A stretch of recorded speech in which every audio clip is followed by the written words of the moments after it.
appreciate about tonight, but I would just say this to the fans, to the Champaign-Urbana community, and I know in our Department of Athletics, I know Josh and his crew did a lot of things to try and make this game the best environment that we've had since I've been here, and I thought that was accomplished. Even coming over today, we came over for a walkthrough about 11:30, I guess it was, and saw the buzz in the tailgate section, and our kids were commenting about it, and you know, it's kind of a day that hopefully is an indication of what we can do even more, right? It's not just us on the football field, it's the people of the Department of Athletics, it's the University of Illinois, it's our fans. It's just really cool, awesome moment. To Art Sikowski, Fabrizio, Will came in there. I think we had 4 starters go down during the course of the day today, and they just continue to come in and do what we asked them to do. I give a lot of credit to our coaches to have those guys. It was interesting on Wednesday. I always challenge our guys, hey, do something today you've never done. You know, make this the best Wednesday of the year. And I said on Wednesday, hey, why don't we make it a concerted effort to make our 2s as good as we possibly can today, because somebody's going to get called upon. And unfortunately, that ended up coming true, but our guys did champion the moment. Art grabbed me and he said, been here, done this, Coach. I said, absolutely. But you know, things get rewarded, and you know, couldn't be happier for our players. With that, I guess I'll open up for questions. Coach, the major storyline seems to be overcoming adversity to get this win. Can you just comment on that? Yeah, I think a lot of our guys, you know, to be with this group since last January, obviously a lot of guys were with us last year, but I think since January we just kept putting things in front of them, how they've overcome it, they define you, right? This was opportunity number 6. It just happened to be against Iowa, but this was really about our chance to be at home, play a Big Ten West opponent, and see what we can do. Extremely proud, right? This is the first time we beat them since 2008, but it's the first time we've had a combo platter beating Wisconsin and Iowa since 1989. You know, I think I was 19 at the time, right? So like just a lot of really good hurdles that we just keep clearing and going forward. And you don't, you know, for those moments of setbacks or you know obstacles or whatever you want to phrase them as, you have to trust and faith and that your response is going to be the right way. And we had a lot of guys deliver today. But with Fabrizio, how long did he know he'd be in that role? Like, was it a late in the week thing, or was it early in the week? And what is it about him that kind of allowed him in big moments to deliver like that? It was at kickoff. Yeah, Caleb kicked Tuesday. No, he didn't kick Tuesday, but kicked Thursday and felt really good. So our plan today going into it was Caleb was going to hit from the 25 and in. Anything long range was going to be breezy. Will was going to happen, but I give Caleb a lot of credit. He knew enough to back out, right? He knew he couldn't do it. He kicked that PAT in pregame warm-ups, and you could just tell. So we went with breezy, and he went out there and connected time and time again. But I would tell you, today was just a culmination. We've seen this now throughout camp, through last spring. There's several times we do what we call rapid-fire field goal at the beginning of practice, and I can't tell you how many times Breezy's gone 4 for 4 since he's been here. So I'm not shocked. At halftime, I literally said, hey, you know, Art, we know you got us and we got you. I said, Breezy, keep doing what you're doing.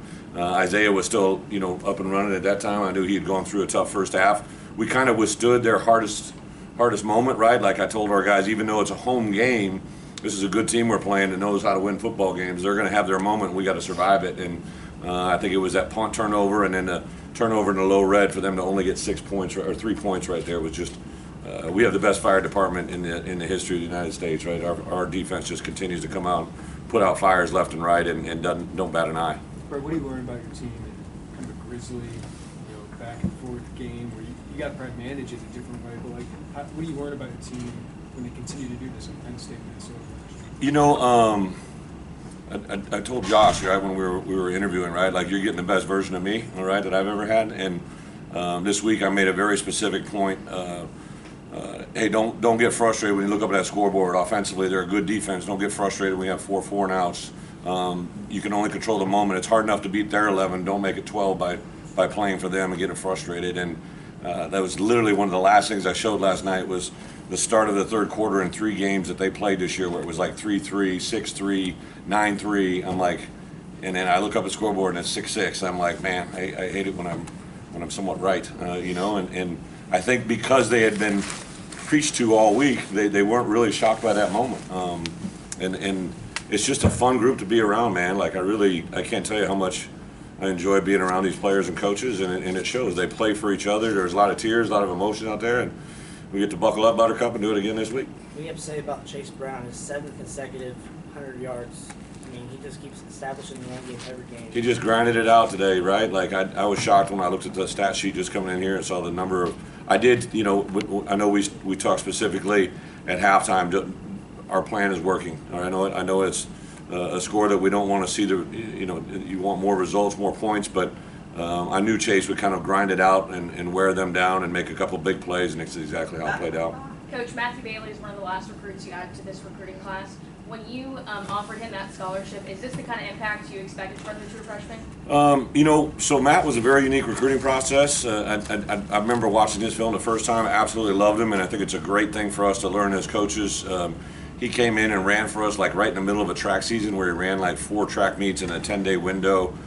We get the old magic watch on him, and we didn't love the time, but I just loved his demeanor, his personality, his mom and dad. His mom is an incredible woman that raised a great kid, and I just had a feeling after that first couple weeks in camp that he's one of these kids that good fortune happens to, and he got a new hairdo this week. First thing I said to him, I said, "Mom, seen that hair yet?" And he's just a joy to be around. I'm not surprised. He just, the good Lord tapped him on the head twice. Like, he gets a lot of great breaks. Was Tommy an ankle? What? Tommy an ankle? Is Tommy his ankle? Was it Tommy's Yeah, ankle? I mean, it was an ankle right now. I don't know what the extent of it is. I haven't seen him yet. Brett, is this a classic example of game you can teach off of because it's a W tonight really, really well? I mean, there was a point where you're -3 in turnovers, and Yeah. it just seems like this is a game where you can teach it Oh, and they'll gosh, listen yeah. to you after a W, really, really. Well, and it's not that these guys don't listen. Like, Right. I think these guys, we're very appreciative of the win today. I think they did earn it. This is a classic team. When you're playing Iowa, they sit around and let you beat yourself, right? And when we withstood that right before the end of the half, I mean, Isaiah is one of the most sure-handed guys we have, right? And have him bang those 2 ones, I knew it was going to be a tough moment for him to persevere. Our guys rallied around him, and then obviously the reversal of the play with Art. But there's a few times today where the review booth didn't go our way either, right? I know Isaiah, got knocked out with a concussion because I thought he got targeted, but that didn't go our way. So. He just lived a moment and hopefully advanced. And I couldn't be more excited to be a 5-1 football team. I'd love to be 6-0, but I think the adversity we learned in Indiana, coming out of that locker room and getting to be where we are right now, this team knows how to win. Brett, when we were wrong in the red zone, Art's interception, Yeah. and then obviously 3rd down where it almost was disaster. Yeah, absolutely. Again, he's a guy that once we start season, I would bet it's somewhere like 80-20, like Tommy, the ones get like 80% of the reps. You just don't have much time in the practices, so he just hadn't played a lot of football since he got injured, a year ago at Penn State. And I know Barry, made certain calls and things. He was trying to cater to that moment. That interception was, one of those classic moments. If we can't get it, they can't get it, right? But you're playing a good defense that buckles up down there in the red area. Great teaching moment. Art has, without a doubt, has shown me that every moment that he takes a rep, he learns, right? So great news is we survived in advance on this one. If he's our starter this week, if Tommy can't go, I couldn't be more excited to watch him work. Some personnel changes in the secondary. Was that the matchup with Terrell Jennings playing some boundary corner and then Quan at the free? Well, we lost Taz early. Taz, I think, had a concussion as well, so they came in midway through the first quarter and said Taz is out. So that brought Rello in, and then once Rello was in, then we wanted to match up absolutely to where they're at and who they're throwing. We got done with that first year. They said, hey, 84 is the only guy that's really, going to be able to hurt us. So we kind of took him and tried to do some things to take him away from the game plan. Being a top defense, obviously you have to prepare for a player like Florida. What do you tell your team going up against a tough? I mean, they run a lot, but the passing game is also there too. Yeah, I think anytime you have a great player, we always talk about who are the players that can beat you, and he's obviously one of them. I think our defense, I was told coming down here today that we're the only team in the entire country that haven't given up a touchdown at home. Like, that statistic is just amazing when you think about it, but give a lot of credit to our defensive coaches, our defensive players, the responses they have. I thought Tariq Barnes played really well today. Johnny and and Keith continued to be impressive. I thought, Calvin had some things. Gabe Ackus continues to flourish. Have Dylan Rosiak, who came in once Darkangelo went down. It's just, kind of like the Bad News Bears. I've said it several times. We don't have really a marquee player. We just got a bunch of really good players that play really well. Your thoughts on the O-line play, Brett? I mean, no sacks, I thought, 4 yards of rush. Yeah, and they came in the second half, right? Like, I really have been impressed.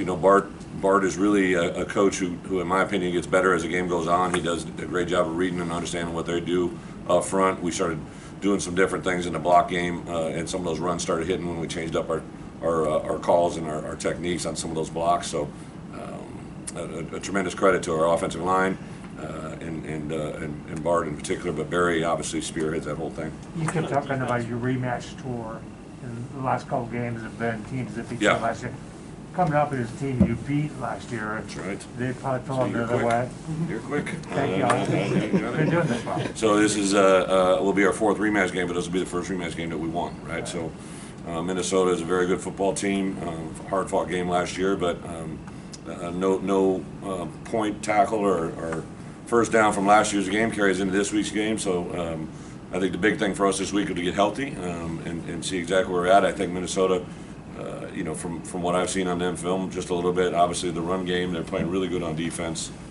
Be a tremendous challenge for us. Seems like Hugh Robertson has put it together. In a field position game like What's that? Hugh Robertson, your punter. Oh gosh. How big was his day today? For Yeah, you you gave me a huge hug there and said thanks for believing me. I said, bro, thanks for being here, right? Like he just went through some struggles and came through today with an Aussie punt with I'm not calling him an Aussie. That's what that's called when we go to the right. And we had a pooch. A couple of them die inside the 1 yard line or inside the 5. I thought our special teams in general, everybody piecing it together was pretty impressive. The specialists themselves and also our coverage units. The defense kind of mentally allows them to be able to come out and put out those kind of fires in the zone so consistently. Is it what? Well, what about them mentally makes them be able to? They're just strong. It all starts, I think, with what we do from January. I told these guys, listen, Wisconsin last week and this week against Iowa, you haven't just been training for these guys this week. We've been training since last January to win these type of games. I knew that this game was going to be different than Wisconsin. I told our coaches all week. I kept our offensive coaches afterwards with the defense coaches out there the other day. Said, listen, don't get frustrated. It's going to be frustrating. You're going to walk off the field after 3 and outs, and you got to hold it together, keep your composure, and then obviously defensively the same thing. I knew we'd play well, and what you don't want those guys to do is when the offense isn't going well, they're not in all those meetings, and have them come off and start barking at the offensive guys. So they were encouraging them, and just a great team victory. This was complimentary football at its finest. I'm not saying I want to win every game like this. I like to score points, keep people engaged, and get it was. But this is the way you would have to beat Iowa for us this year, losing 4 or 5 guys to injury. This is what you need to do to win this game. When our guys can adapt how they win to the opponent we're playing, now you got something. I think that's what we got. Thanks, guys. Thank you.